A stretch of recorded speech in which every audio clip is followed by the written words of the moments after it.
Check 1, 2.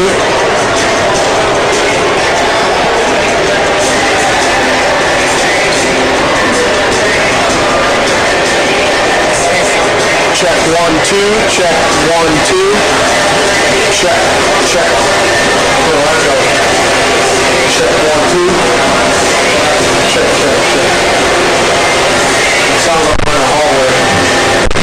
Check. 1, 2. 1, 2. Check.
Check 1, 2.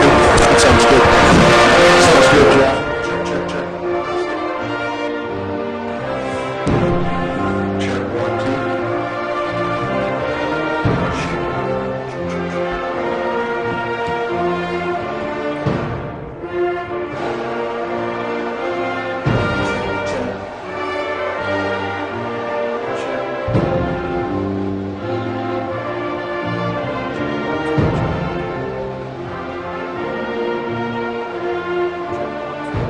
Check 1, 2. Check 1, 2.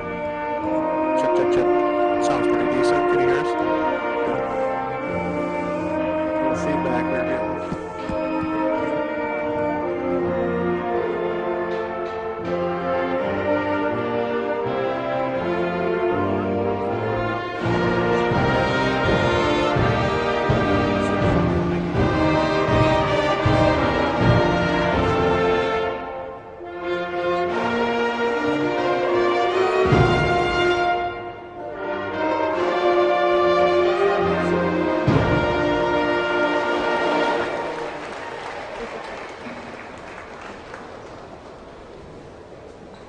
Check 1, 2. Check 1, 2. Sound good?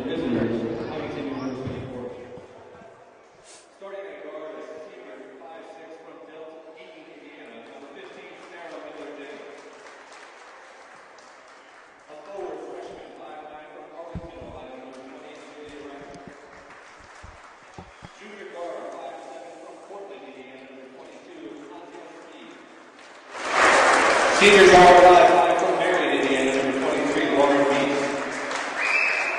And at forward, junior 5'9" from Warren, Indiana, number 44, Taylor Foley.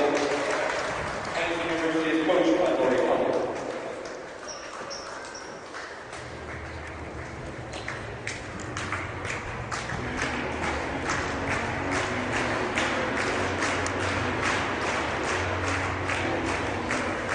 And now,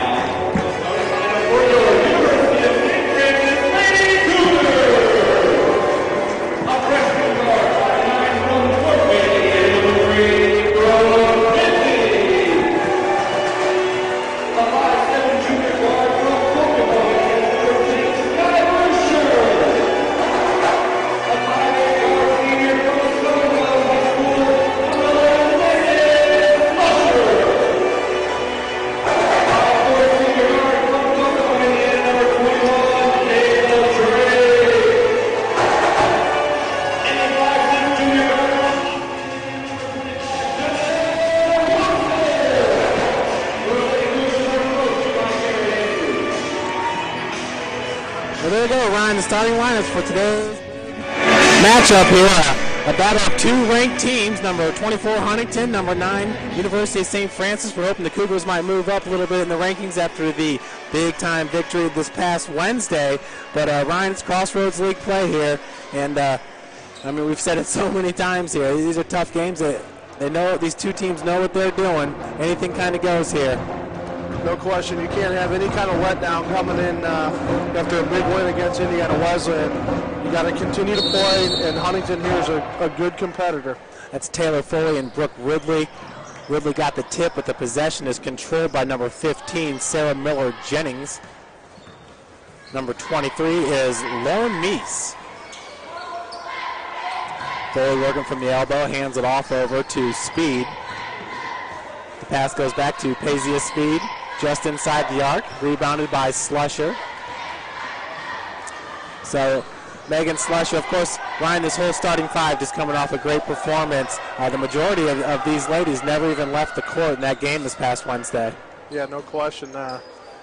Question to ask to Coach Andrews, how do you react to a situation where you're at the ultimate high? But both seniors really humble about the win, just knew that they were better that day. And hopefully that's going to carry over today. And Taylor Drake for 3, opening this game off on the right foot here. Miss Drake, her first 3 points of the game. Yeah, Drake in the win against Indiana Wesleyan only had 2 points, so she scored more already today. And going back, she scored in the first minute or two in that game against Wesleyan, didn't score the rest of the game. So that was Foley working underneath against Brooke Ridley. Loose ball is picked up by the Lady Cougars. Cougars forcing turnovers and creating steals, Ryan. That's what they've been doing all year. Nice block there on the baseline by number 23, Lauren Meese. That was Janelle Wilson driving to the bucket. Feed goes to Foley underneath. She cannot handle the ball, and that's second turnover on consecutive possessions, Ryan. Yeah, Huntington just trying to get out and go in transition a little bit, which we did not see Indiana Wesleyan try to do against the Cougars, knowing that the turnover ratio is probably going to go up a little bit with the amount of steals that Shern and Drake have. So it'll be interesting to see what they do with that. Drake working on the wing right now, being guarded by Lauren Meese. Meese is a senior at 5 foot 5 inches. Skylar Shern coming off a career high performance with 25 points. The feed goes inside. Foley steals that ball away. But good hustle there by the Lady Cougars, Brooke Ridley and Janelle Wilson tying that ball up. Cougars will take possession. Jump ball, possession. Yeah, Ryan, this is a team that just about all year you can guarantee that throughout the course of the game that they're going to have the press on, and no press on Wednesday. No, not at all. I think just the respect of both teams. Neither team came out and pressed until the end there. Indiana Wesleyan had to pick up the Cougars at half court to try to force something. So, interesting enough, I think we'll see the press in this game, especially hopefully a little bit earlier. Megan Slusher with the inbounds pass. Drake lost it right there. The Cougars taking the shot clock all the way down.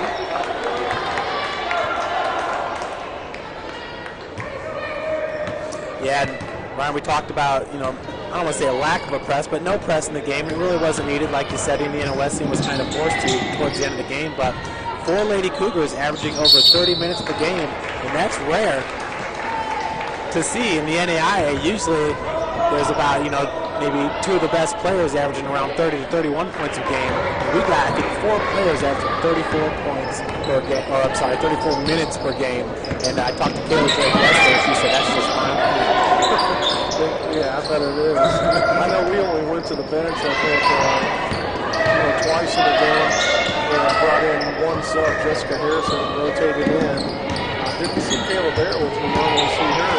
But the matchups must not have been as good for Indiana Wesleyan today. Speed now Wilson as the shot clock trickling down all the way to 0 once again. So we have 17 minutes and 15 seconds left to play here in the first half. Cougars with a 3-0 lead. Feed goes down low. Number 20 is Amelia Recker. There's Foley driving against Brooke Ridley. And Ryan, I don't know how many times you really want to do that against Brooke Ridley, who ranks number 3 in the country in block shots. Turnaround jumper is good by number 3. Teams are going to get more and more tentative with taking that shot down low, being guarded by Ridley because she's so lengthy.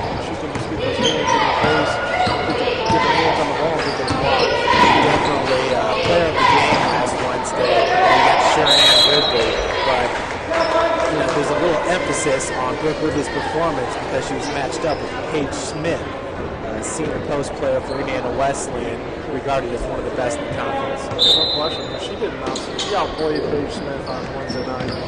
There's no question. And I think they're going to go back. Wesley's going to go back to the tape and see that.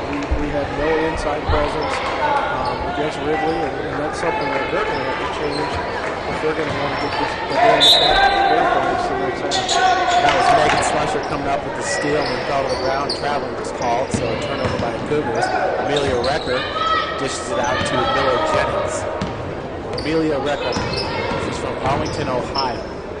Remember, Luke Recker is a big name, I think, from the Calvary. Yeah, I think Miller Jennings off the mark. Ridley comes down with it and followed. Another jump ball. This time they're going to the Foresters. Yeah, Luke the Rib Record. There was some big matchups with Bishop Dwenger. He was around the same time when I was going to school at Dwenger. They come down and pack the stadium. So the shot was off the mark, rebounded by Janelle. 16 minutes now left to play in the first. 5-0 lead for the Cougars. It's Slusher working out of the corner. Drake being guarded by Meese. Lauren Meese is a 5'5" senior from Oak Hill, Marion, Indiana. Slusher gets it back out to Drake. Wide open, three-point look. Just off the back of the iron. Rebounded by Recker. Easy speed. Now gets it back over to Meese. Drake with the defense on the point. Kayla Drake is one of the best in the country at getting steals. And we saw that in the game against Indiana Wesleyan. Yeah, very tenacious defensive player. Really gets in your face and really mans you up. Gets up there and disrupts a lot of your offense. So the feed goes back out. There's 2 seconds on the shot clock. At the buzzer, that was Kezia Speed. We got our first foul of the game. Heading to the free throw line will be Taylor Foley. Taylor's from Huntington North High School. He's a junior at 5, but not. My first time out of the game is a media timeout at 15:07. And looking at free throw percentage, I believe Coach Andrews said Huntington's ranked number 1 in the country in free throw percentage. They average 79% on the season. And looking up and down there's Asia Speeds at 85%. Sarah Miller Jennings, 85. Allison Green is a 74%. Records at 87%. Foley's at 88%. A lot of big numbers in there. And really not a whole lot of opportunities yet. Their most is 85.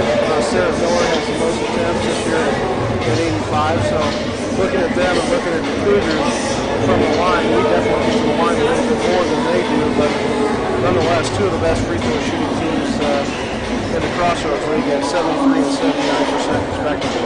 Yeah, Ryan, definitely. Looking at the Huntington Foresters, like you said, number 1 free throw percentage, ranked number 14 was the end of the 14 free throw percentage at 38%.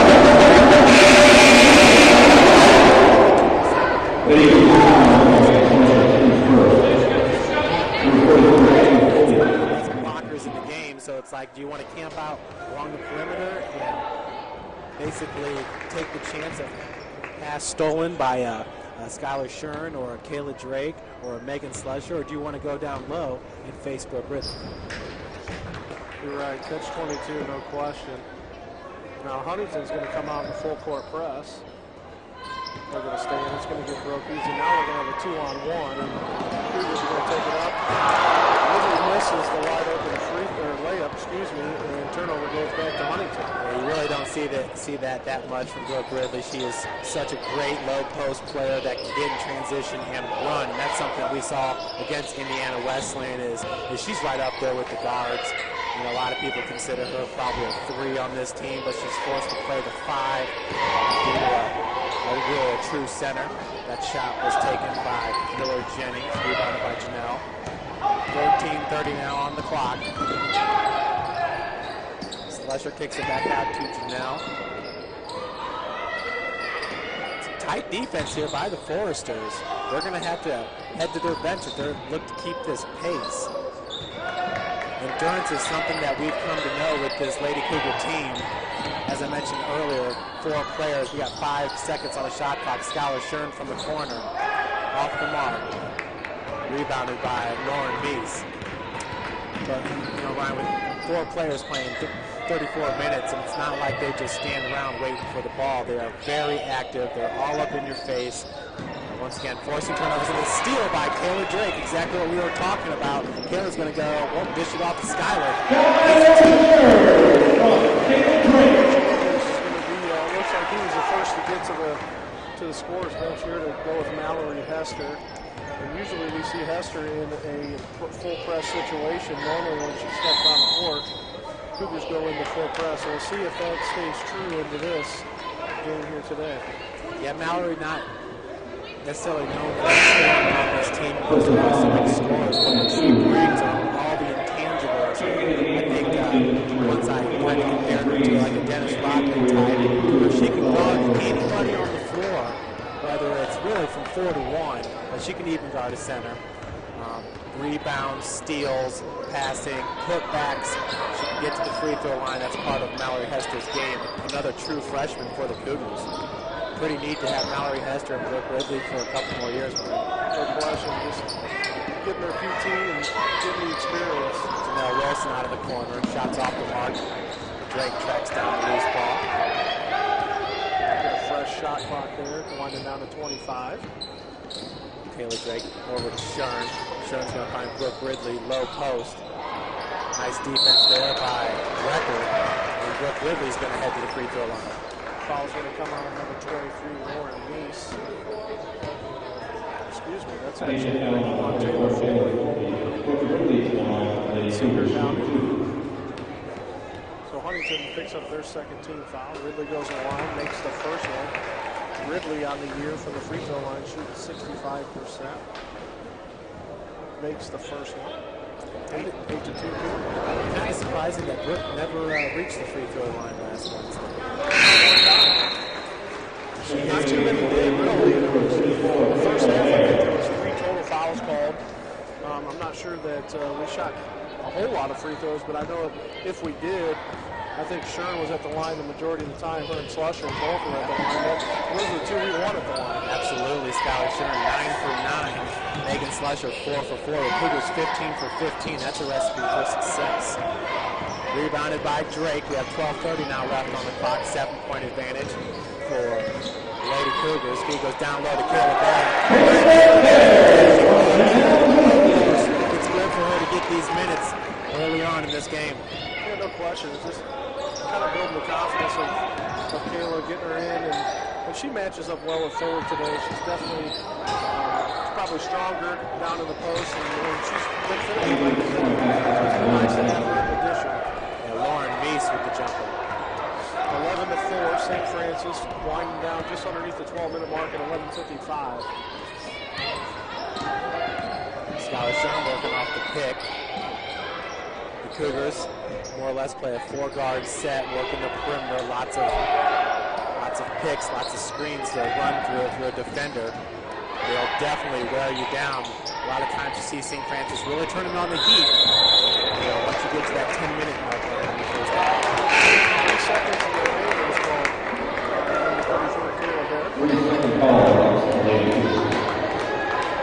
Checking in for Huntington, number 10.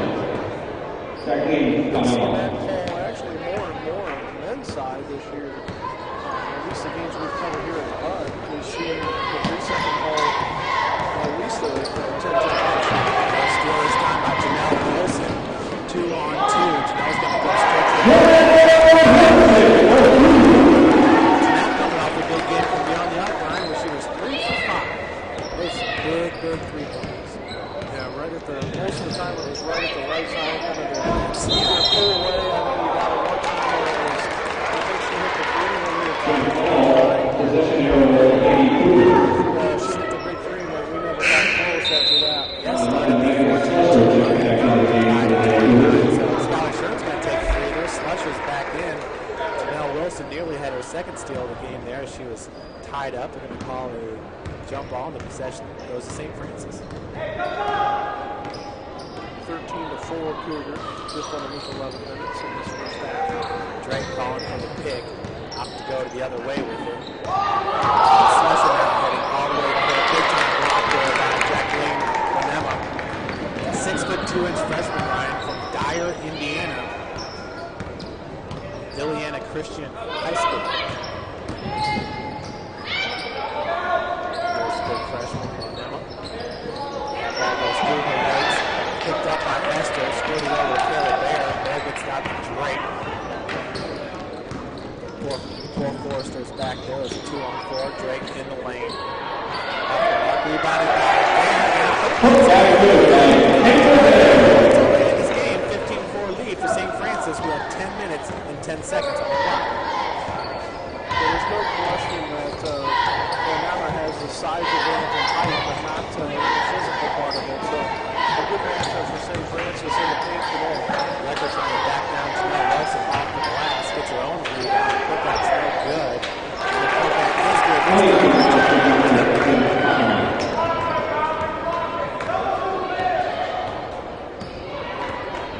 So 15-6, St. Francis with the lead. 9:40 to go in the first half. Snell working on the wing, guarded by Miller Jennings. Snell already with the steal. In transition to 2 points. Mallory Hester kicks it out to Megan driving.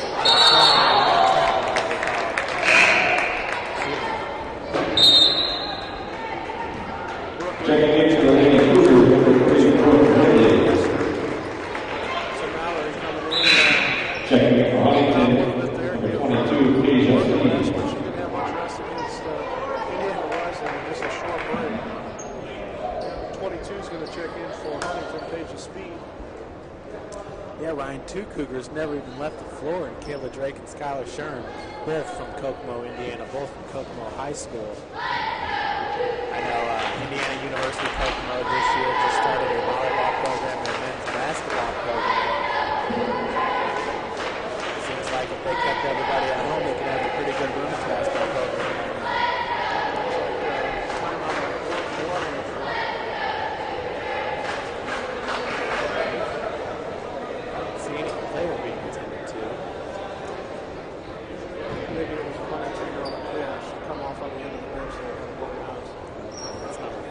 Sarah Miller Jennings, the senior from Delta High School out of Eaton, Indiana. Tracy, a full-time female trainer out there. Getting the job done on the court there, getting the blood all cleaned up. Done a great job.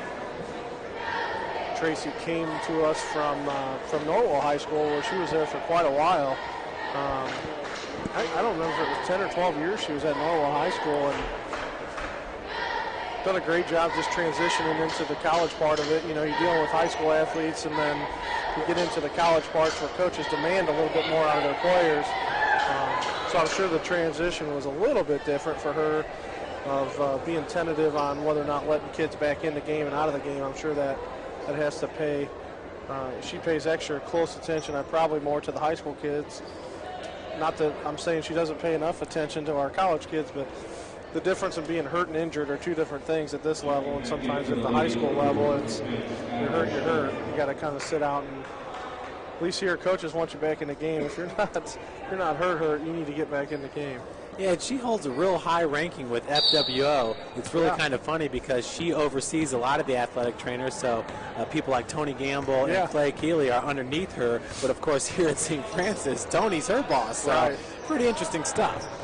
9:15 on the game clock. Cougars with a 9-point advantage. Shot was off the mark, rebounded by Megan Slusher. The shot was taken by Paisley Speed.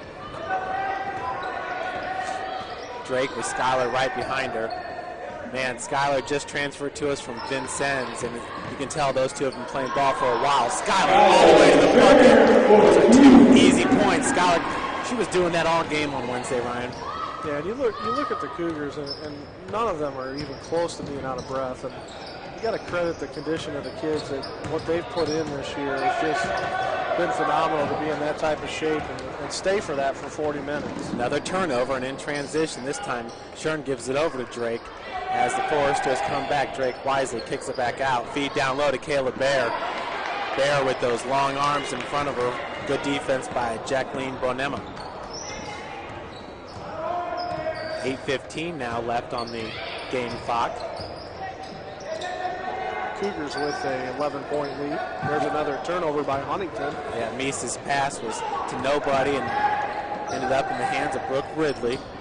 So Shern working the ball right now. Drives right past three Forsters and finishes once again. Ryan, I've been told you can't let the other team's best player drive in the lane. Yeah, she's going to have 30 if they're going to allow her to do that. She's going to be able to take advantage. And there goes Drake again, getting that tip, calling a timeout. And Ryan, in my conversation yesterday with Kayla, she was totally fine with the fact that she only had 2 points on Wednesday. She said she felt better after that game than she really had in a long time because she knows what she brings. She just commands so much attention, as we've said so far. Very similar to what Scotty Cohn provides for the men's basketball team. And folks, our next broadcast will be this Tuesday, January 22nd. Our men's team with a 13-8 overall record, 5-4 in Crossroads League play. They will host Spring Arbor. Coverage begins at 6:45. Spring Arbor, of course, was a preseason top 25 team. St. Francis went on the road, and I believe it was limiting them under 50 points on the road. So what a performance. Yeah, and you look at Spring Arbor, too. We beat them at their place. One of their big victories is going to Indiana Wesleyan and beating Wesleyan by 10. You know, so a highlight of their season so far has been able to go to Wesleyan, and you know, to get that win on the road just kind of builds a little bit of confidence as we keep moving forward. So, you know, the men's team definitely got a tough road today. Just traveling 20 minutes down the road, down 24, but they're going to play a tough Huntington team, a scary Huntington team. It's a good environment. If you're a Huntington fan, you get the advantage over there. It's so loud in that gym. So yeah, should be a good matchup today on the men's side. Huntington not with the best record this year, but certainly a force to be reckoned with. They're right around a 500 team, but Shane Merriman, arguably a first-team Crossroads League performer in the post, leads the Crossroads League in scoring and I believe field goal percentage. I'll have some updates of those stats for you shortly. 7:28 on the clock here. As the shot clock winds down, another turnover by the Foresters. Yeah, and head coach Lori Kohler, she's in her 14th season at Huntington, and she is not happy with her bench right now. Let the shot clock wind all the way down to 0, and no notification from anywhere to let their players know that, hey, you need to force something here, at least shoot it up. And good defense by the Cougars. We got Johnny Cougar out there. Johnny. We're going to get some breakdancing today? We had them last Saturday as well for the big race doubleheader. Boy, what a day that was. A lot of excitement here in the hall for sure. We got the Cougar Club band in the house. We got the cheerleaders today. We got a little bit of everything. I didn't even think about that. Big doubleheader last week, but of course the kids just getting back to school here on Monday.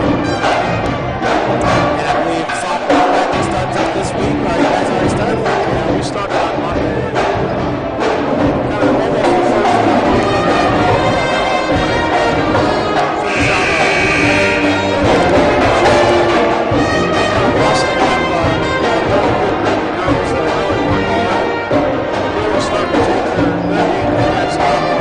Really trying to push. It's not good enough. We want to be great. And that's, we want to try to leave a mark somewhere along the history path of Cougar softball, and that's what we've been trying to emphasize every day in practice. Ryan, just real quick, how hard is it to coordinate all the schedules so that you can have your full team at practice? It's unreal. You have to factor in men and women's basketball, and then you have to factor in us and baseball that will be in season, and then volleyball and soccer. I mean, just to get in the gym, it's almost virtually unheard of. We go at 5 o'clock in the morning on Wednesdays, and we go at 9 o'clock. 7 o'clock in the morning on Sunday mornings. And it's early, but we get it done, we get it out of the way, but it's tough. Yeah, I did see one of those posts about the 5 a.m. practices, but it's like you said, you got to do what you got to do. And obviously, to be a college athlete, sacrifices will be made. Yeah, and our girls really, they enjoy the 5 a.m. because it gets their day on their way, and once they're done with it, they're done for the day, and they kind of like that. So I'm okay with it. So as long as they're okay with it, we continue to do that. So Brooke Ridley hits her second free throw. She's got 5 points in this game, 20-6. Cougars on top here with 6:50 left to play in the first. Cougars got a hand on that one as it went out of bounds, so possession will stay with the Foresters. And Huntington really not showing any type of offense in this game. They haven't got anything established yet. Now credit to St. Francis's defense and somewhat maybe a poor shooting on shot selection for Huntington, but they're really just not getting anything going right now. Foley's 15-footer was off the mark there.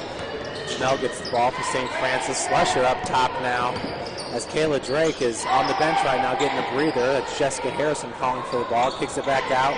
Good ball movement by St. Francis here. The ball goes back inside to Harrison. And once again, that was Jacqueline Bonema. Oh, they're going to call travel on Brooke Ridley. I saw an interesting stat on Twitter last week that Brad Stevens posted from Butler basketball, and he was talking about game days there this week. And he was talking about if they move the ball, such as how many passes in half-court possession, how many points they score per possession, and with one pass it was like 0.6, with 2 passes it was 0.9, and then with 3 passes they were averaging like 1.5. So they're either getting a 2 or a 3 out of that if they pass the ball and move it around 3 different times. So Coach Lacrosse kind of saw that and started talking about his guys about moving the ball a little bit to get a better shot. Allison Green there with the shot off the mark. Cougars on the other end with it. Janelle Wilson kicks it out to Ridley from 18 feet. No good. Rebounded by Harrison. Knocked out of bounds by number 21, Allison Green. Actually, we got the foul going to be called on number 2. It's not going to be on Green. It's on Taylor Foley, number 44. So Jessica Harrison at the line. Yeah, Ryan, reminds you of the movie Hoosiers, right? Got to have the 3 passes. Gene Hackman was not very popular in that movie to start. Yeah, you look at that, and it's just amazing. I think he's trying to prove a point to his guys, that if you get down and you get that 30-second or 35-second shot clock and you get across half court and there's 30 on it, let's not just jack a 3 and make or miss. It doesn't matter. You're not really moving the ball to get the best shot. And I think that's kind of the point he was getting across, and I think Coach Lacrosse picked that up and was like, man, I'd love to know what our possessions are like that without making it now. This team who's shooting less and less 3-pointers are definitely moving the ball around. Credit some improved play from Josh Hogan, being able to get to the bucket, high percentage field goal shots. 5:30 left to play here in the first. 3 seconds in the lane going to be called on Huntington. Huntington's number 10, Jacqueline Bonema. So a turnover for Huntington. Cougars up 21-6 with 5:30. Looks like the Cougar dance team is getting ready for a performance here at halftime, so you'll want to stay tuned for that. Ryan and I will also have some softball updates for you as his Lady Cougars get ready for the season, bouncing off a great season from a year ago. It's going to be fun to watch the Lady Cougars in action this year. Kayla Drake with 9 seconds on the shot clock over to Shern in the corner. Huntington's been playing good defense throughout the game. Hook shot by Harrison is in. I like it. The stilt right there. 23-6. Cougars coming out here playing good defense as well, forcing a lot of turnovers as they always do. Once again, that ball was knocked away from Green. Good feed to Courtney Baker. 3-point attempt on its way. Green nails it. Maybe more like Brittany Griner instead of Will Chamberlain. I guess we can compare the females to the females. And what a player Brittany Griner is for Baylor. No doubt about it. And I believe she's from Texas. She is. It's her hometown, so. One of the few females that can actually dunk a basketball. I'm going to call it charge. Actually, I'm the sorry. blocking goes on Jessica Harrison. I thought they were going to give a charge on Drake for a forearm there, but went to Harrison. So Drake with the suffocating defense on Baker. Shots off the mark, rebounded by Harrison. 4 minutes left to play here in the first half now. Cougars enjoying the 23-9 lead. Brooke really going to head back to the free throw line. In this game, Brooke is 3 for 4 from the line, 1 for 4 from the field. She's got 5 points and 3 rebounds. 23-9 St. Francis with 4 minutes and 4 seconds to go in the first half. And obviously, Huntington's going to have to make some big adjustments at halftime to be able to keep up with this high-intensity scoring offense for St. Francis and the tough defense they've been playing. Well, already the Foresters have definitely gone to their bench. We've seen about 9 players in this game, 8 to 9, as Ridley hits the second free throw, extending that Cougar lead 24-29, or 24-9. Inside 4 minutes to play now. Janelle gets a hand on it. Picking up the loose ball is Allison Green. Once again, that ball was knocked away by Megan Slusher. There are just no passing lanes when you're playing this team. Credit the long arms of Brooke Ridley controlling the block. Just the overall effort and speed and athleticism of this Cougar team. Rebound by Ridley. That's her 4th rebound of the game. Skylar Shuren from the wing picks up her dribble. Elbow jumper, no good. Nice box out underneath by Amelia Recker, making sure Ridley did not get that rebound. Put back this time by Recker. She's going to be fouled. Head to the line for 2. Foul goes on Brooke Ridley. That's her first and the team's 3rd. A good position by Ridley. Got her hands up, but I think she got a piece of the wrist on that one, so she's going to commit the foul. That's her first. And at the line, that's Recker. She makes her first. Recker on the season from the free throw line. She is shooting 87%. She is 43 of 49, make that 44 of 50 right now. So she's only missed 6 shots from the line this year. Almost reminds you of Megan Slusher. Yeah, just a little bit. I think it was you that said last Wednesday, Megan shooting from the free throw line in the Crossroads League, like 95% or something. 98, I think it was. She's only missed 1 shot. And she was perfect against Indiana Wesleyan, so still only 1 miss. Great defense on the other end by Miller Jennings. Allison Green converts in transition. And Huntington on just a little bit of a run here. 24-13, 2:58 to go in the first half. Coach Andrews letting Shuren know, hey, slow it down a little bit, go one-on-one. And Skylar drives all the way. Ridley comes in flying for the rebound, kicks it back out to Slusher. Oh, she had it. Yeah, kind of wanted to see Slusher take that 3. She's a great 3-point shooter. She's camped out in the corner right now, calling for the ball. Great feed from Drake to Ridley. We're going the other way. Swarming defense. They're going to call it for a foul. No, that's not a great call there, but Shuren's going to pick up one. It looked as if Shuren kind of pushed her down, but she was actually backing away as she picked number 15's pocket for Huntington. That was Miller Jennings. This is Courtney Baker, a sophomore, 5'7" from Newcastle, Indiana. The state's largest high school gym. Another turnover by the Foresters. I think that one was going to go on number 15, Sarah Miller Jennings. 24-13, 2:20 to go in this first half. Cougars started with the lead and have kept it the entire first half thus far.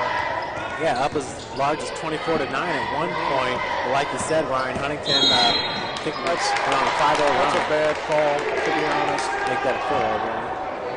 That's kind of one of those things, you know, we're getting fouls called on screens being set. And that, you know, there's definitely a difference in the intensity from Wednesday's night game to today. Wow, I guarantee that call is not called in that game with this as physical as both kids are. It's tough to call that. It's such a hard pick.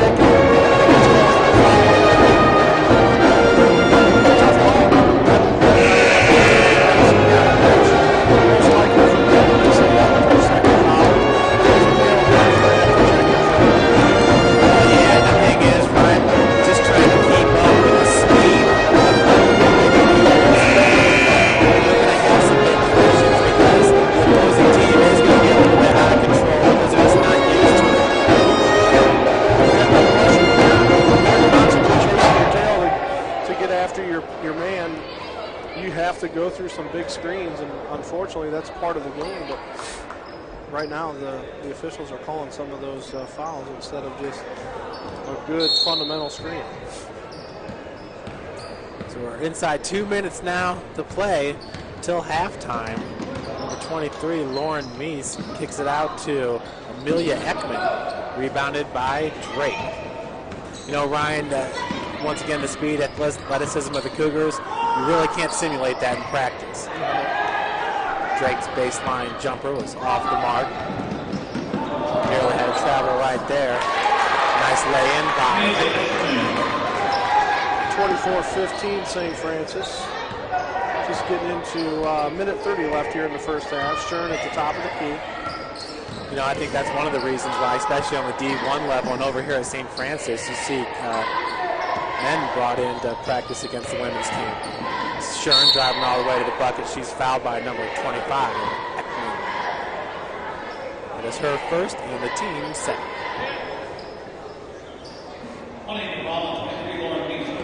This is the first time I've actually seen this crew ever in the Crossroads League. I'm pretty good with faces, and I haven't seen this three-man crew yet this year. So, and I apologize, the foul went on number 23, Lauren Meese. That was Meese's first. Slusher and Bear come out of the lineup right now. Janelle, Drake, Shern, Harrison, and Mallory Hester currently on the floor for the Cougars. Second one's up and in. Shern's got 8. I believe she leads all scores in this game. Winding down to a minute here. Cougars up 26-15. Yeah, you'd be correct. Leading for Huntington is Allison Green. That shot off the mark by Brecker. We're going to get a jump ball called. It's going to stay to Huntington. Tie up there between Harrison and Ekman. Ryan, I guess the next big matchup to really look forward to for the Lady Cougars is when the Bethel Pilots come into the Hut. Lady Cougars losing that one on the road in overtime. It really just came down to it where Laura Johnson, their shooting stud, you know, it's like Drake said, she doesn't like to drive the ball. She'll just sit back and shoot them up. So you can get her off her game. The Pilots are really beatable, obviously. Yeah, and I think, you know, hopefully the advantage would be playing here at home the second time through, knowing that we have to go to Wesleyan and play. You know, I look at it in two different ways. You know, if you just take care of your home games and get your victories, I think this team's going to definitely have an opportunity to either share or take the Crossroads League regular season title. Because Kayla Drake is just inside the arc. And have a great position in the tournament of hosting all 3 rounds here at the Hut, which would be outstanding for us. You know, Ryan, I was wondering about that. Right there, Kayla Drake's foot was just inside the line, but we don't have a women's three-point line here, and they gave her 3 for that shot. Yeah. Well, according to Drake, I think the lines are the same now. Well, Jessica Harrison with the putback. Lady Cougars take the lead.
right, folks, we're back with you. There's 9:30 left on the clock here before we start the second half. Lady Cougars enjoying the 30-15 lead here. It's been kind of business as usual for St. Francis.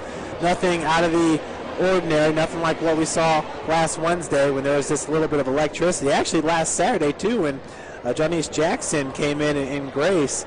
That was part of a double hitter, just some electricity in the crowd. But Coach Ryan Bowen, head coach of the women's softball team here. And Ryan, first off, I'd like you to kind of talk about the jump you guys made from 2 years ago, where I believe you finished 7th in the MCC, and then last year where we were a top 4 team and really just a team that would battle. You know, you just kind of knew you were in every game. Yeah, 2 years ago we made a kind of an effort to go to, we brought in 9 freshmen, and really what we did was just really wanted to change the look of the program, just mentally, player by player, just a whole complete, I want to call it a revamp, just to make sure that the kids that we already had here understood what our common goal was, and that is to get to the Nationals and win the league. And so we went out and got 9 really good players, and we started 8 of those girls on a day-to-day basis.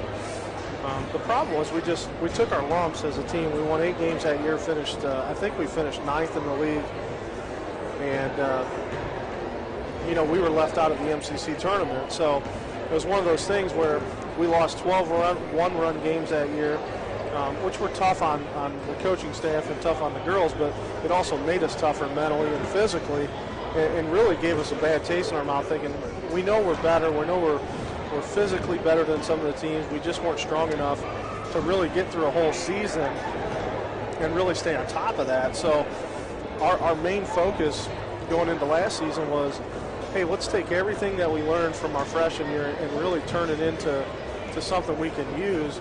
And we spent a lot of time on the mental preparation of how we approach teams in our league and how we approach the game on a day-to-day basis. And so we've changed that, and last year, we went to 23-21, and really the first winning season since 2000. So it's been a long time. Really since I've been here in 05, we've had some good teams, and we've had a lot of good competitors, just not top to bottom as good as we have. And really credit my assistant coach, Coach McCoy, on the recruiting part. Him and I we're kind of everywhere when it comes to summer softball, and really we're looking for a specific type of player, to come here and really just achieve greatness. And that's what we've been trying to do. We're tired of being good. We want to be great, and that's the message now we send every year going through our program. Yeah, and bringing in players like Melissa Harbor last year and Taylor Sherritt, I'm sure that really just boosted up the competitive level, whether it's at practice or during games. Last year making the MCC tournament. And Ryan, once you guys got there, it just seemed like all the teams kind of stepped it up a notch. And we didn't fare as well as we wanted to, but it's like you said, another learning experience kind of growing into this season. Yeah, no question. I mean, we had 0 experience in the tournament. None of these kids have played in the conference tournament. Even our senior last year, Megan Flannery, she was the only one that had any experience in the MCC tournament. And it was tough, and she knew what it took to be able to succeed in that tournament.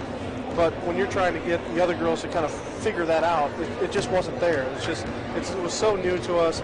I know we enjoyed the experience of the tournament, being able to be there all day, watch the games, watch the upsets, and really we want to be in that stage, going into this year and really taking it to the next level. I think with this team that we have now, it's juniors and seniors, and the maturity level is just so much higher. So the expectations are higher of the coaching staff, and the expectation of the girls and what they've seen through the process has been outstanding. So not only have we talked about nationals on a daily basis at practice, we're talking about winning the conference. We're talking about stuff that's probably never been talked about at this university or even in this program. So things like that get me excited.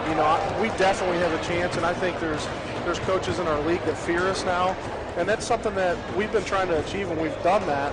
So now we just need to take it to the next step, and really, hopefully, we'll have an opportunity to go to nationals.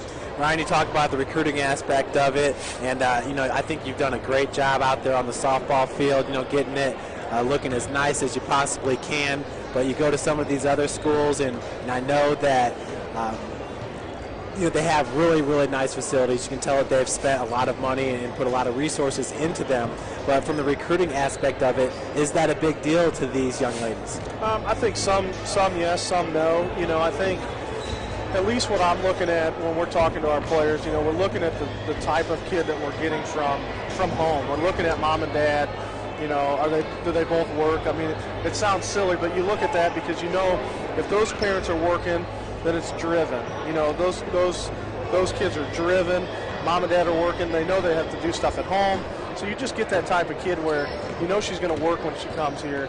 And even we see that with the single families with just mom or dad at home. You see those kids really working hard because they haven't had that other side. So, it's not that we go out and look for that when we're recruiting, but the facility part to me is if we can do the best that we can with ours, we're as a school, we can't compete with Indiana Wesleyan when it comes to dollars for dollars. Their enrollment's almost double ours. So we understand that part. We can just provide the best product. And, I think our girls love our field because they put the time in. So that class is out there working. They're getting that field to where they want it. They're starting to take pride in what we have. And you look last year, 17-3 at home. I'd say we had a little bit of pride at playing at home. Not only that, some big bombs. I remember the first one of the season came Jackie Belfus. I'm not sure if that was a grand slam or not, but really we saw a lot of home runs at the field. Some gusty winds last year for sure, as we enjoyed kind of a really warm start to the season here in Fort Wayne. But yeah, definitely, it's a nice setting with the trees over there along the right field fence.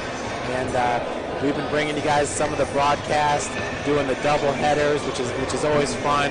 There's just something about the laid-backness of baseball and softball when you're calling a game. I know obviously you don't get a chance to call them because you're coaching, but really hoping that this year we can implement a little bit more of the interviewing, with you between games and before games, and obviously get some of your players, being able to go to the MCC tournament with your team just really came to, and really throughout the season of covering both the baseball and the softball team, just really enjoyed my time with both squads.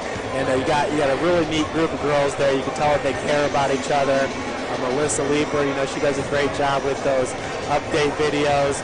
And all the way around, heading into this year, Taylor Sherritt and Cuff Miller and Melissa Harbour, you got 3 all-conference players leading you into this season. I know you said you got some young kids that you're really excited about as well. Yeah, I think, we set out to reach a goal. Our goal is to win 30 games. No matter how we do it, we want to win 30. We're going to have to play a little bit tougher on the road this year. Last year we were just 3-12 on the road, and we want to kind of flip that, be somewhere close to 500 and continue the success at home. But we really want to win 30 games. I think this team is driven to win the conference, get that automatic bid to nationals. And we don't want to just stop there. We want to take the trophy at the tournament too, and take them all and be greedy for once, and take both bids to nationals and bring whoever we beat in the finals along with us. And we just want to be the hottest team at the end of the year going into the national tournament. And I have no doubt that that's exactly how your team feels, because you got one senior in Taylor Sherritt who transferred from, I believe, Morehead State the year before, and that's exactly how she feels. We've had a chance to interview her a couple of times, and she's in it to win it and wants everybody else to follow, and sounds like a recipe for success. Folks, just real quick, let's go over some of the scoring from the first half. Brooke Ridley, she had 6 points. Skylar Shern, 8 points. Kayla Drake, 5 points. Janelle Wilson, 2. Kayla Bear, 4. And Jessica Harrison, 5 for the Cougars. For the Foresters, you got 2 points from Record, 2 from Foley, 2 from Meese, 2 from Vanema, 5 from Allison Green, and 2 from Amelia Ekman as we start the second half of play. It's Drake getting it over to Janelle. Drake started off the game. Jumper and hit a 3-pointer there towards the end. Another 3-point shot from Drake on its way, and it's in.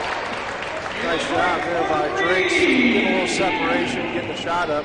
You know, interesting enough, it seemed like Huntington had a ton of turnovers in the first half. They actually had 11, and St. Francis was credited for 10. So these obviously aren't official stats until Bill Scott and Coach Andrews gets through them all, but definitely on the turnover part, I thought it was the offensive, defensive rebounds. Huntington had 16, and the Cougars had 23 total rebounds in that first half, so advantage Cougars there. Paisley Speed driving to the hole, rebounded by Ridley. Huntington getting back. Ridley with the pick set for Drake. Drake takes it, gets it over to Shern. Good ball movement to Janelle in the corner. Back to Drake. She had an open look there. Closing was Lauren Meese. This time it's Slusher with the pick. A minute into the second half. 4 seconds on the shot clock. And Megan Slusher at the bucket. That's sometimes what happens in that 2-3 zone. If you break down a little bit, there's going to be an open body. The more you move the ball, the better chances you got to penetrate. Paisley Speed picks up a dribble. Ridley with a long arm in her face. Lauren Meese, big block by Megan Slusher. Slusher brings that to you, Ryan. I'd say she probably averages close to 2 blocks a game. Yeah, she's just she grinds defensively, and, I think she prides herself on that defensive part. And she's done an outstanding job from start to finish so far this season, and just continuing that defensive presence today. She's a farm girl. Tomato farm. They do a lot of tomato farming. Yeah, big farm family. Clearly from 16 feet. Picking those tomatoes on those hot summer days, man. They have an assembly line. It's unreal just to see it happen. That's something I really wouldn't mind witnessing because I've almost never seen it. It's kind of. I don't know actually how the machinery works, but I know they're sitting underneath a canopy because it's so hot. And I think the tomatoes, when they get picked, they get pulled up and they got to pull them and put them in a basket. But you don't see them actually doing the manual labor part, but they're on the tractor riding as they're picking. It's different.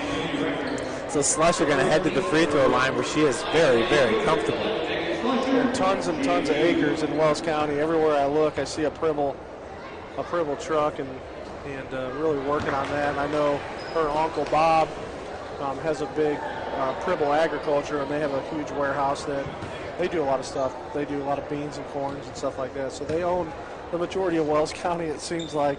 I know it's not that much, but it sure seems like it. Well, there was a Pribble playing for Adams Central yesterday in that big game against Bluffton, and I'm sure they're related somehow, somewhere. That Bluffton gymnasium is absolutely beautiful.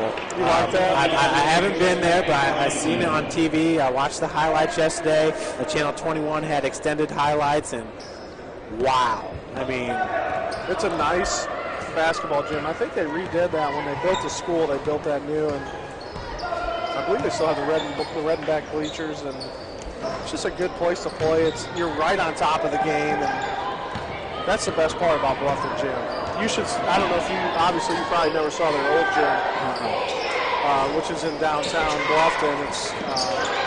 It's all cement inside, and I'm telling you what, it's beautiful. It's like a gym from Hoosier, but it's a lot bigger. That's Meese for 3. Off the mark, rebounded by Slusher. You look at some gyms really around that area. Southern Wells has a gigantic gym, and that's actually a sunken court. 15-footer good by Kayla Drake. 38-17 with 6:45. And I'm sure you can pack that place with 3,000 or 4,000 people in it. You go to Norwell, and it's kind of the same type as Bluffton. Not as big as, Bluffton isn't as big as Norwell's gym, but still, it's one of those 3 schools in Wells County have some nice gyms over there. Well, I was a little bit surprised at how Bluffton had that place packed. And I know it was kind of a memorial game, as I believe it was the superintendent or the principal at Bluffton had lost his wife. Wayne Barker? That sounds exactly right, yeah. His wife had an inoperable brain tumor that they found out not too long ago. I believe she passed away on either Tuesday or Wednesday of this week. So tough time in Bluffton, Indiana for as many lives as he touched as a coach. The wife is always there to support. That's Paisley Speed with the bucket, and she'll head the line for the and 1. Yeah, definitely, Ryan. They had interviews after that game and everything. believe it was Bluffton getting the win there. Those were two undefeated ACAC boys basketball teams. And, you know, it just wasn't about the W on that night. And that place was packed. So Jessica Harrison into the lineup for Brooke Ridley.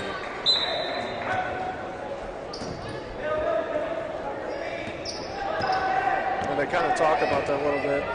Years ago, it used to be if you wanted to play basketball, you go to Bluffton. If you want to play football, you go to Norwell. And that's kind of changed a little bit because Norwell's basketball team has been very good as of late. And not enough credit. I mean, their baseball program is unbelievable. Norwell. Yeah, you know, they've got some pretty good programs going over there. Well, it'll be interesting. I've heard some rumblings about the NHC not wanting Carroll and Homestead in there anymore, so obviously that would almost defer them to the SAC, which obviously the SAC needs more teams with Elmhurst and Harding dropping out. Yeah. And I hear from a lot of people that it just makes too much sense that New Haven should be joining the SAC as well. So maybe there would be a shake-up there, and the NHC and the ACAC would do a little bit of merging there. I'm not really sure. I think Leo was talking about getting out of the ACAC and getting into the NHC with Columbia City and trying to exclude Homestead and Carroll because of the size of their schools. And I guess, Ryan, the way I see it is let Leo, New Haven, Homestead, Carroll all should go to the SAC, have a large school, small school divisions. Just makes too much sense. They're all just right here in the area. Yeah, I'm really interested to see what plays out with that whole conversations that they've had and how they can restructure to really make some of the other sports more competitive. You know, I mean, softball in town's been fairly competitive for the last couple of years. There's been some real dominant teams, and Concordia, you know, and Leo in the ACAC has been real dominant in softball, so that'd be a real good move for them. And you look at New Haven's program has been down for a few years, but you know, but you look at Northside and you look at Northrop, and some of those programs have been down in the SAC too. So, you know, some of those additions wouldn't be too bad for the SAC, and then to figure out a restructure for the NHC and ACAC. Jessica Harrison with her 6th point of the game hits the first free throw. And Ryan, your assistant coach Wayne McCoy also, I believe, owns the Diamond, which is a training facility here in town. It has a lot of contact with some of these great players in the area. Yeah, he's a what they call a silent partner. I don't think he's invested money-wise into it, but he's a lead softball instructor over there. And the nice thing for us is he gets to see, you know, almost 60 new kids a year. Whether they're a full-time lessons person that comes in on a daily basis or every other day, or if they're just once a year, he's still seeing a lot of bodies. And truly helps us in the Fort Wayne area that we already know some of the kids and we already know our reactions to who wants to come here and who doesn't. Good feed to Foley underneath. Her shot was off the mark. Now a fadeaway jumper by Paisley Speed is good. Second shot. 40-22, USF on top. We're approaching 15 minutes left to play here in the second half. Drake looking to run the offense, kicks it out to Slusher. Ryan, forgive me, but how many players did you say you think he sees throughout the course of the year? Well, I think 60 new ones, probably close to 60 new kids a year, I'm sure. And I know he retains a lot of those. Actually, my dentist, her daughter, or actually the receptionist at the dentist, her daughter trains on the Wayne. So yeah. I came in there with my St. Francis stuff, and she's like, yep. Yeah, it's good for us because he's not only is he using the university to help him, it's helping the university on our side to be able to get kids in. Taylor Drake from the corner, just inside the arc. It's a good gig for him. Great for me. Now on the other end, that was Megan Slusher. Slusher wanted the push off. She gets called for the foul for the reach-in. Pretty good crowd here today at the Hut on Saturday. First weekend of the opening week of classes. Not a whole lot of students here today. They're probably on the road at Huntington, I'm going to guess. We know that's where the Hooligans are. Hooligans travel well. They're at Indiana Wesleyan this past Tuesday. And the Cougars took the tough loss. Feed goes to Foley.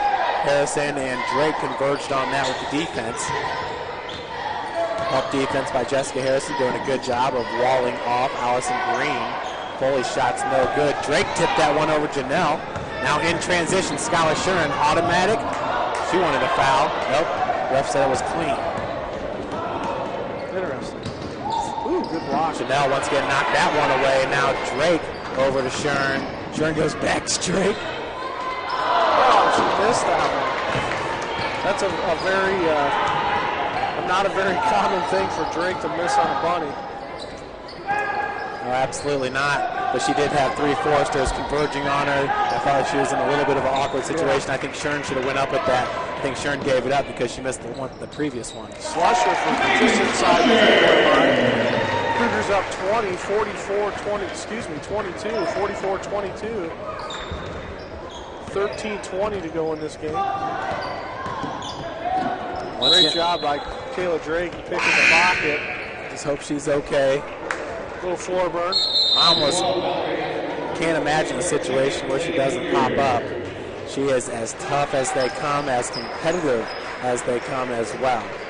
Mallory Hester into the lineup along with Kayla Bear. 13-20, 3 to go. 44-22 Cougars. St. Francis started out with either a 7 or 8-0 run and have held the lead the entire game. Allison Green picks up her dribble, gets it over to Paisley Speed. Speed looking to reverse direction, loses the ball. Hester comes up with it. Mallory's gonna kept her pivot. Good job on that one. It's a good body control there by Mallory Hester. Kind of stop like Top Gun, just pull it back, let everybody fly by. Right. That's what happened. So Green gets it back out to Miller Jennings. Miller Jennings, a little blood in the first half there. Had to sit out for a second. Bucket's good by Amelia. Drake on the inbounds, gets it into Shuren. Cougars going to slow it up a little bit. No rush here. Kayla Drake in this game with 12 points. Skylar Shuren for the Cougars, still with 8. So now Drake with a game high.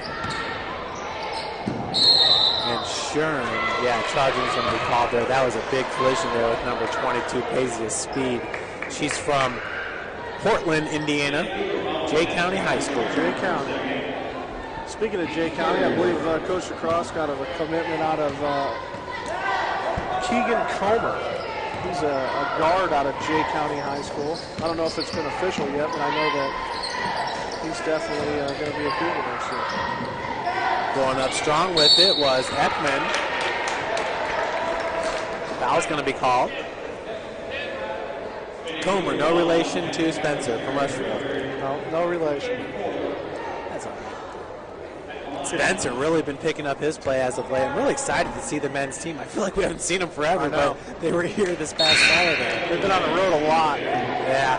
In the first half, which is good for us because we'll get to see a lot of the second half Tuesday night games at least. And Ryan, we're going to see some good games. We're going to see some good matchups, second time question. around.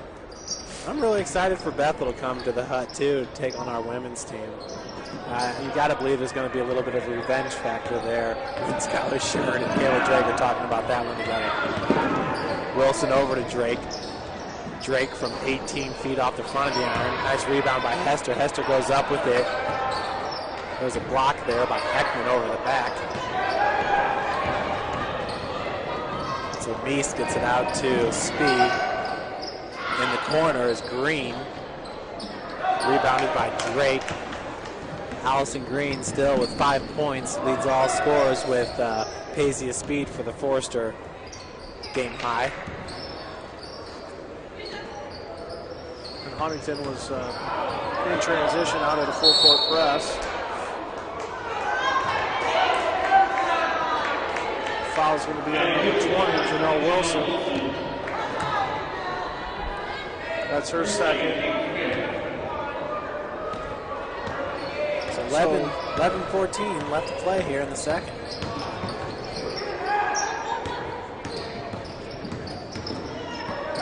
Knocked away by Janelle Wilson. wide open is Lauren Meeks. She hits it. 46-28, St. Francis, 10:50 to go in the game. As Drake brings it across half court. Folks, stay tuned afterwards for interviews from today's game. Kayla Drake, underneath. That's her 6th point of the game. 48-28. Cougars with a 20-point ad. As always, Gary Andrews after the game. I think Ryan's going to try to get Skylar Shern as well, coming off a career-high 25-point performance against Indiana Wesleyan. Drake kicks it out to Slusher for 3. Slusher's got 8 now. Timeout by Huntington. Yeah, great pass there by Drake. Just approaching the 10-minute mark. Got 10:09 on the clock. 51-28 St. Francis. Ryan, that's Kayla's 2nd assist of the game. She had 6 assists. I believe that was in the game against Grace. Hey, look, talk a little bit about that Wesleyan game we had here on Wednesday. In the first half, at halftime, the score was St. Francis 25, Wesleyan 20. And in the second half, St. Francis outscored Indiana Wesleyan 37-35 for a final score. Your Cougars 62, Wesleyan 55.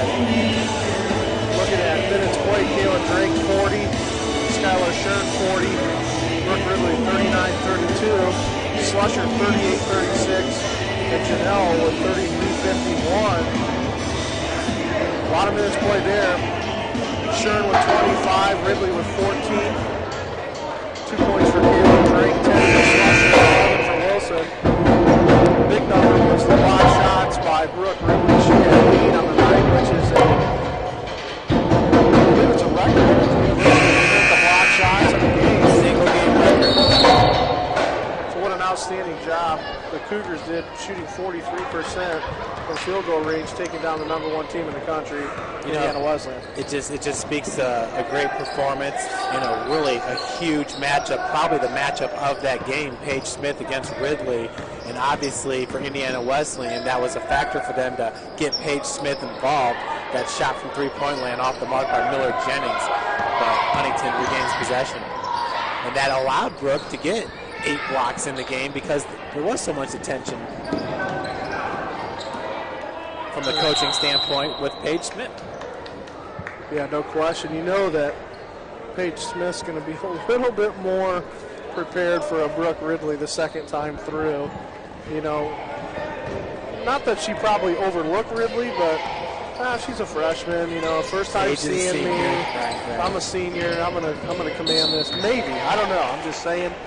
But I'll tell you what, Brooke Ridley showed up with her A game, and she gave everything she had to Paige Smith. Hard foul there by Sarah Miller Jennings. Kayla Drake at the line to shoot 2. You know, that's one thing. We really don't see Drake at the line a whole lot. At least we haven't as of late. As it seems like she's kind of driving less and less and really dishing off more. And she'll do more of the drive and kick. Getting her teammates involved.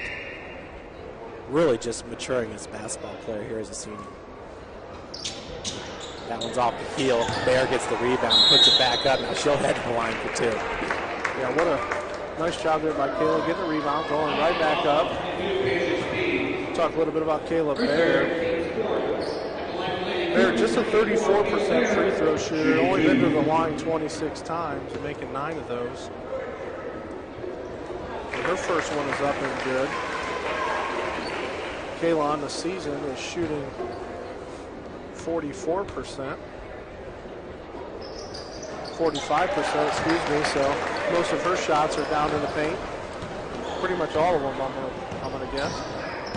And the Cougars now with a 26-point advantage.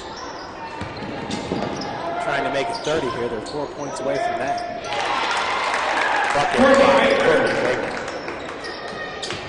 Huntington gonna meet Megan Slusher up for some sort of full court press, more of a high man-on-man, looking to get a trap. And skip pass across to Shern.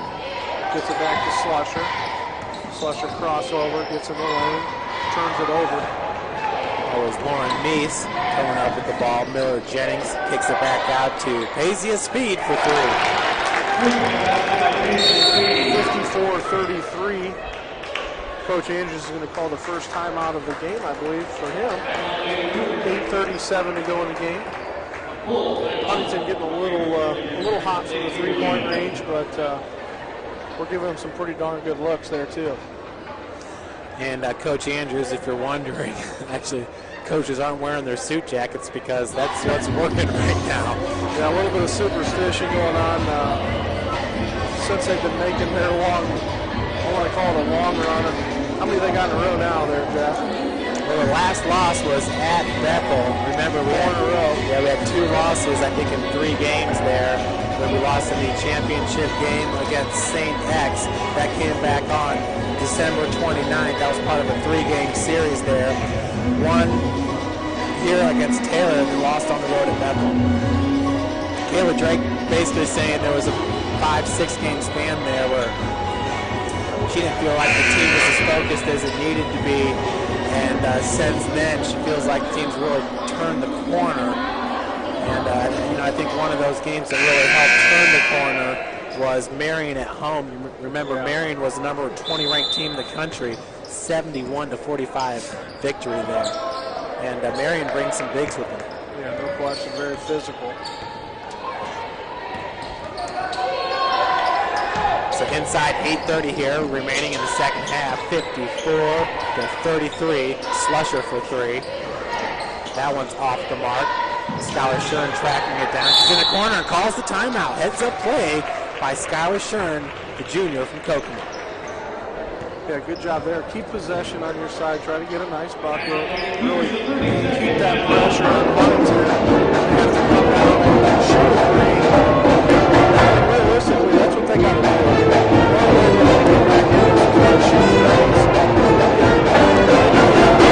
Cut it to 10 if they can.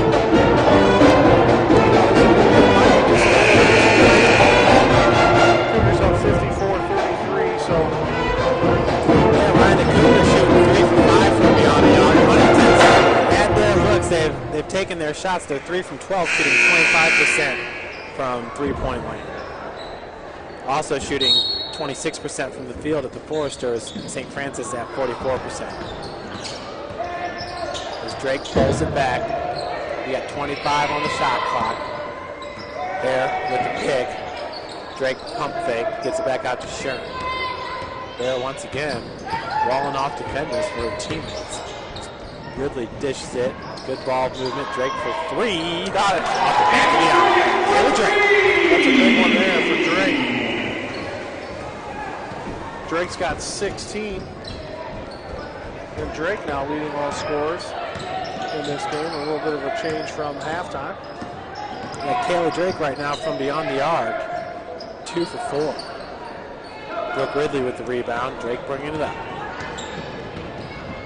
They actually don't have Skylar Shern up on the clock. I'm not sure what her numbers are, but Skylar's still at 8 points. Has not scored in the second half here, but she is 3 for 8 from the field. Megan Slusher. Brooke Ridley. Ridley for 2 there. Extends the lead 59-33 with 7 minutes to go in this game. Huntington trying to really establish an offense. He's had a hard time against this tough defense for St. Francis. And that's Foley with the nice lane. Ridley's going to pick up her 3rd foul.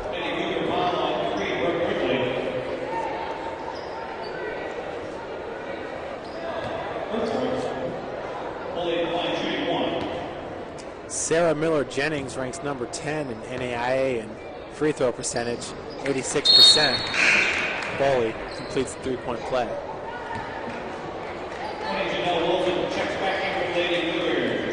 So Janelle Wilson checking back in for the Cougars. Replaces Brooke Ridley. Kayla Bear still in the lineup. Skylar Shern, Megan Slusher, and Drake. Be a kick on Huntington. Looking Number at 15, Miller Jennings. Looking at some of the conference leaders real quick. In scoring, Lauren Johnson's number 1, Johnny's Jackson number 2, Skylar Shern number 3. Skylar's at 16 points per game. Laura Johnson's at 20 points per game. Field goal percentage goes to Paige Smith. We saw her last Wednesday at 54%. Skylar Shern's number 3 at 51%. Paisley Speed's there at 52%. Off the glass. No way. Those are the fouls that it's hard for me to let those go. The guy's out at half court making a charging call. There's a guy under the bucket. I've talked about that a couple times this year. It's a hard one to swallow. No, I agree with you. And in a game where you're up by 23 points, it's like you can't complain too much, but still Gotta call the game. Just because you're up doesn't mean that you should change how you call the game. Absolutely. Foul's a foul. Call it every time in my book. And same thing with softball. If it's a strike, it's a strike. Call it the whole game. Skylar Shern tied up there for a second. Foul's going to be called, I think, on number 24. I think they're going to say she was out of bounds there, Joe. Excellent. So, leading the conference in steals, John H. Jackson from Grace is number 1 at 3.05. Drake's at number 2 at 2.95. That foul's going to go on number 22, Paige Speed. It's Paige's 4th, Huntington's 5th foul. Checking in is going to be Allison Green. She's going to check in for Paige Speed. Both of those girls actually softball players for Huntington. I thought that name sounded familiar. I was like, where have I heard Paisley Speed before? A softball player, okay. Yeah, her and Allison Green. I don't know if Allison plays anymore or not, but Don't they have a Hirschberger on the team, too? Because I remember the Hirschberger name. He was a coach at Indiana Tech, a really good coach for them. Is he at Concordia now? he is coaching baseball, I think, at Concordia High School. Yeah, I believe you're right. Greg Roberts told me that. I think so. Folks, just real quick, Brooke Ridley leads the conference, averaging 3.05 blocks per game. Natasha Marshall from Marion leads the conference in assists per game at 5.6. Allison Green's first of 2 is up and good. 59-37, St. Francis. 5:57 to go in the ball game. Mary Hathaway from Goshen leads the conference in rebounds per game at 10.25. Brooke Ridley's number 5 at 6.95. Some of your conference leader updates. Green gets both of them to go. She is a 74% free throw shooter on the season. Slusher working against Courtney Baker for Drake. Drake crowds the ball and just kind of slows it up. We got 10 seconds left on the shot clock here. 5:30 on the game clock. Carried by Drake. This is unbelievable.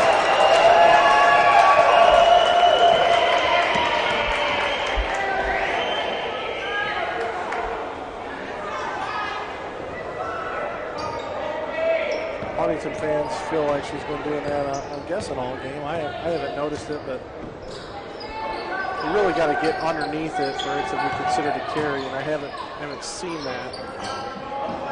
Hand can be on the side of the ball. Nonetheless, Huntington fans were excited about that call. Number 23 is Lauren Meese. We got 6 seconds on the shot clock. The three-pointer is up and in by, or up by Allison Green, not in. Shern comes down with the ball.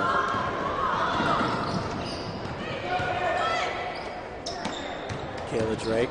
There's a foul right there by number 21. Allison Green slapping on the back. Foley comes up with the ball.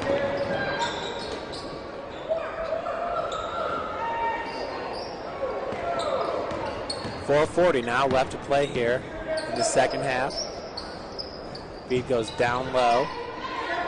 Nowhere to go. She was underneath the basket. That was number 21, Allison Green. Now for 3, Meese. Airball. Airball kind of surprised Slusher there a little bit. Got any updated scores in the league there, Jeff, by chance? I think I can find some. Nothing from Bethel yet. Grace on top of Mount Vernon Nash, 46-40. Green's bucket is good. So Grace taking on MVMU. I think Mount Vernon Nash is really starting to turn it around there. Getting better and better, competing in the Crossroads League, though. You got a lot to make up. Taylor on top of Goshen, 40-18. So Taylor getting it done. Get on the Twitter real quick and see if we can't get a Bethel update. Big Ten basketball today. Nebraska taking on Penn State. Nebraska's leading 46-43. There's a fun one. Purdue versus West Virginia. Big Ten Big East Challenge. Purdue's up 11-7 early on in the first half, almost halfway through actually. Big East just not exactly what they used to be, huh, Ryan? No, and it's going to get worse as they go to the ACC and get out. Big game tonight at 6.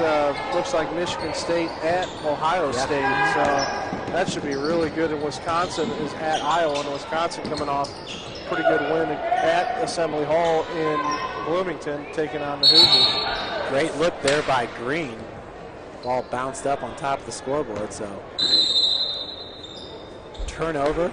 And we have a timeout by Coach Gary Andrews. All right, Jeff, we got 2 big games tomorrow.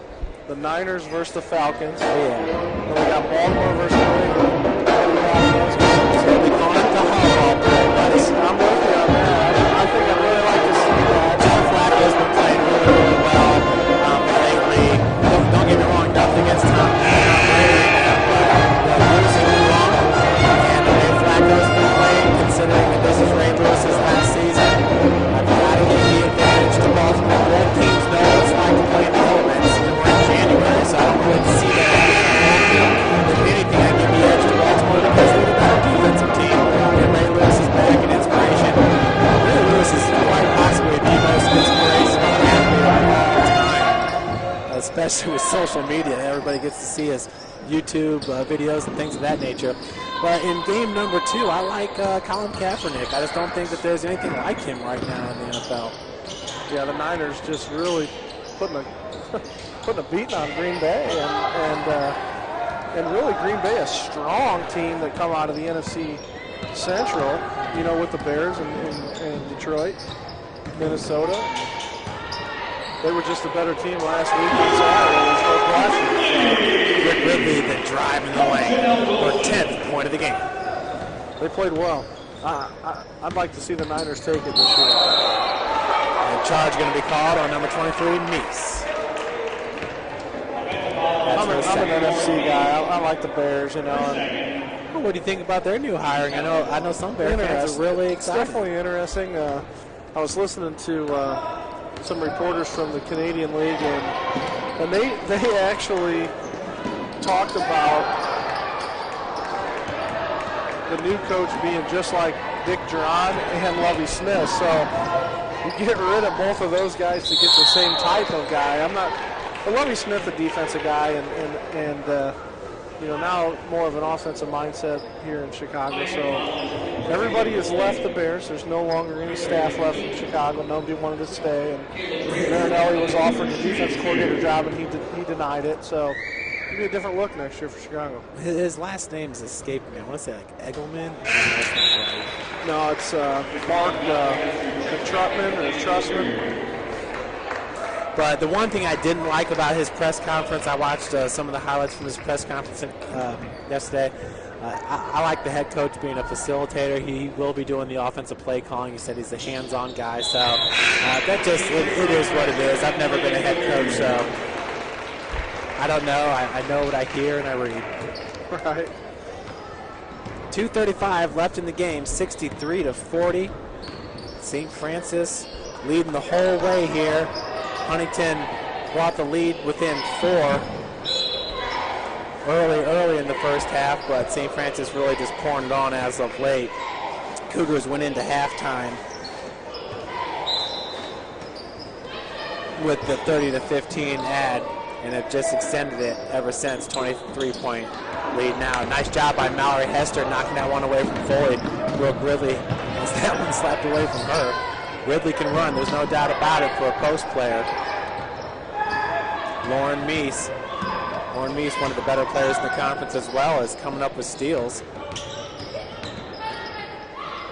Bree Reinhardt now into the lineup for St. Francis. Boy, you hear that name a lot. She's got cousins in Angola that are doing a great job as well. So talk to Bree about that on Wednesday a little bit. minute 40 to go in this ball game. 63-40, St. Francis, 23-point lead. Really slowing it down offensively right now. So Ryan, we got a decision to make. It's going to be Ridley or it's going to be Sherman. And I'm going to let you make the decision. And hopefully we'll get to hear from Coach Gary Andrews as well. Reinhardt, shot just off the mark. Mallory Hester doing a good job of trying to save that. Just ran out of time as the shot clock expired. And now we're going to do a line switch here. Jessica Harrison in along with number 14. I believe that's Taylor Graber. And number 33, Allison Devaney, a 5'9" guard from Brownsburg, Indiana. So the starters actually check out of the game, which we haven't seen that in a while. So I think the last time, was it the Spring Arbor game here that we did, one of the first games of the season? it's been a long time since I've seen the starting five not on the floor. Number 3 is new to this game as well, Kelsey Hubble for Huntington. And looks like number 11, Tanisa Pontus. She's a Leo grad. Oh, good basketball tradition over there. Yeah, no question. They do the line change. They'll sub in 4 at a time, or 5 at a time on the men's side. Mallory Hester calls for it, breaks the press. Inside a minute to play now. 63-40. That foul's going to be on Kelsey Hubble. Pendleton, Indiana. Pendleton High School. Kayla Drake today, 6 for 13 from the field, 3 for 6 from beyond the arc, 3 for 4 from the free throw line, 6 rebounds, 3 assists, 18 points. Not bad for Kayla Drake. Brooke Ridley with 10.7 boards. Megan Slusher, 8 points, 10 boards. Wouldn't mind putting her back in there for 2 more points as you can get a double-double, but maybe I shouldn't be so selfish. Yeah. Actually, Brooke Ridley, as Hester hits both of them. Brooke Ridley and Megan Slusher, the only 2 players to get a double-double on the season. 40 seconds now left to play. Pontus with the long 3-pointer. Rebound is by Hubble.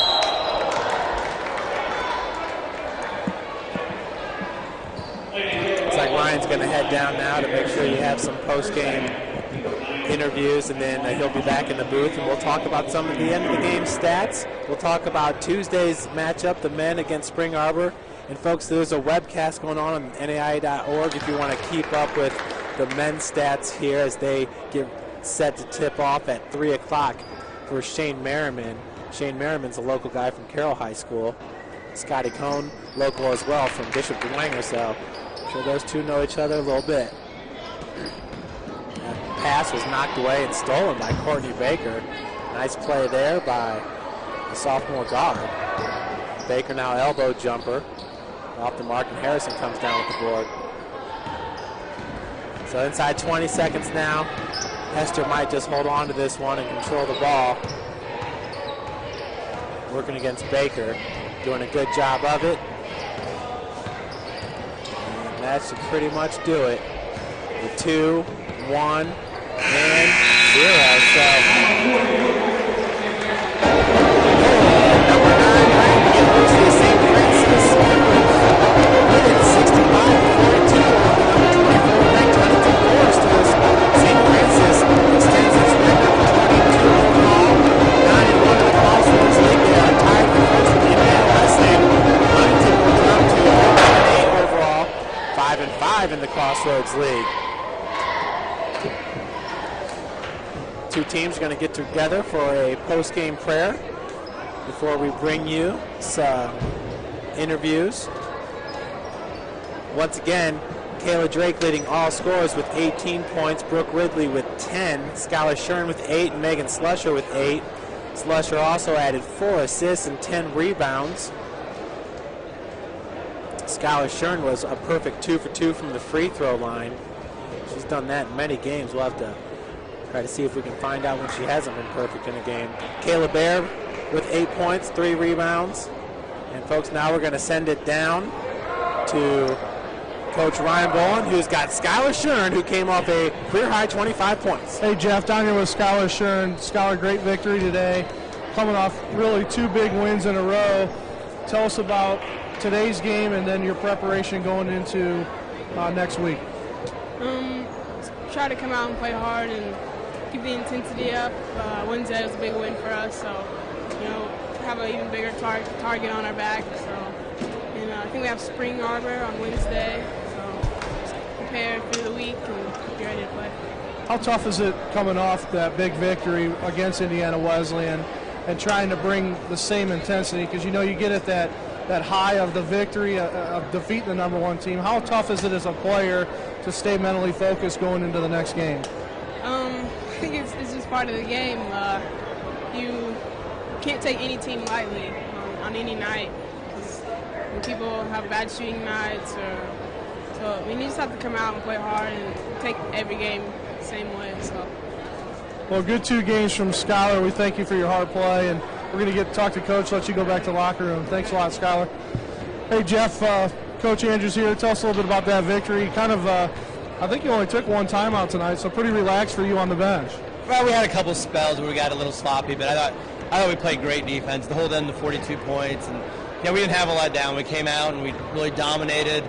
Got a lead and just kept getting it bigger and bigger and bigger. So, really proud of the girls' effort today. Yeah, no question. We talked about before the game about the difference of beating the number one team and how you react to that mentally.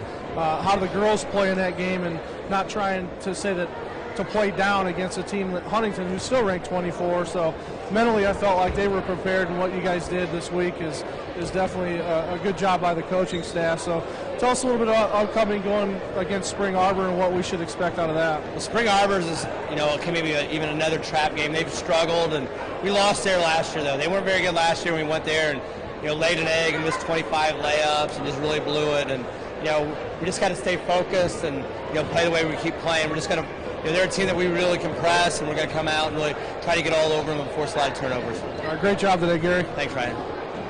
That was Coach Gary Andrews and Schuyler Shern, as Lady Cougars on a bit of a roll here. Their 5th straight W since the loss at Bethel. Kayla Drake with a game-high 18 points. Drake doing a great job from the field, shooting 6 of 13, 3 for 6 from beyond the arc, 3 for 4 from the free throw line. Folks, the men are at Huntington right now, set to tip off here in 20 minutes at 3 o'clock.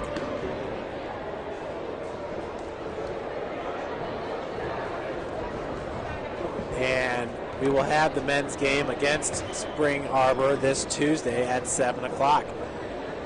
Yeah, Ryan, and business as usual. You just feel like this team is getting better and better with each passing game. I think we talked about it heading into the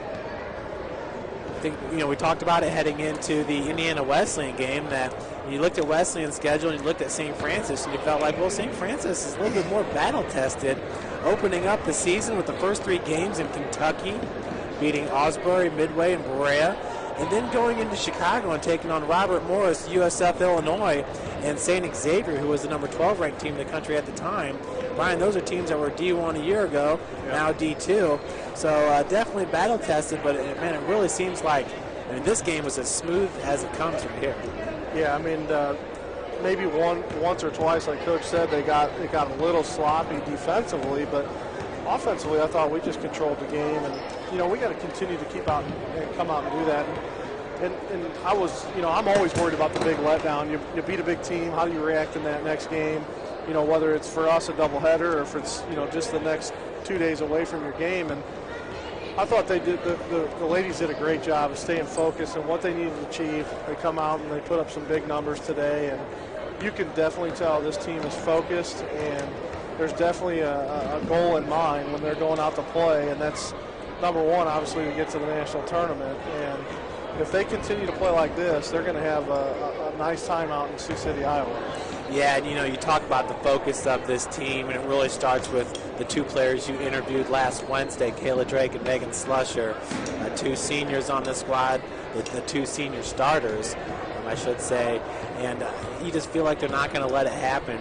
And the way both of those 2 play on the court, they lead by example, they hustle as hard as anybody else, playing 110%.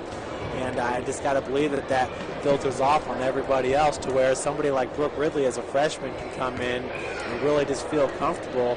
Because, you know, Brooke comes from a winning program at Bishop Luers, as we've stated, and it really just seems like something special here. And I'm really looking forward to see how everything kind of commences, as, you know, this is our first game in the second half of the season.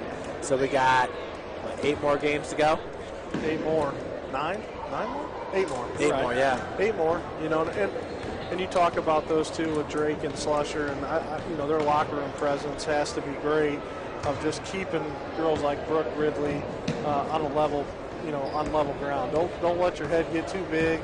You know, you had a big night, but it doesn't mean you're going to have that night every time. And you know, you have to think that at least those two girls, if somebody's going to get out of line, they're going to let you know, hey, look, if this happens, you know, you're going to have this. And I just think what they've done, we talked about the two seniors, what they've done this year has been good.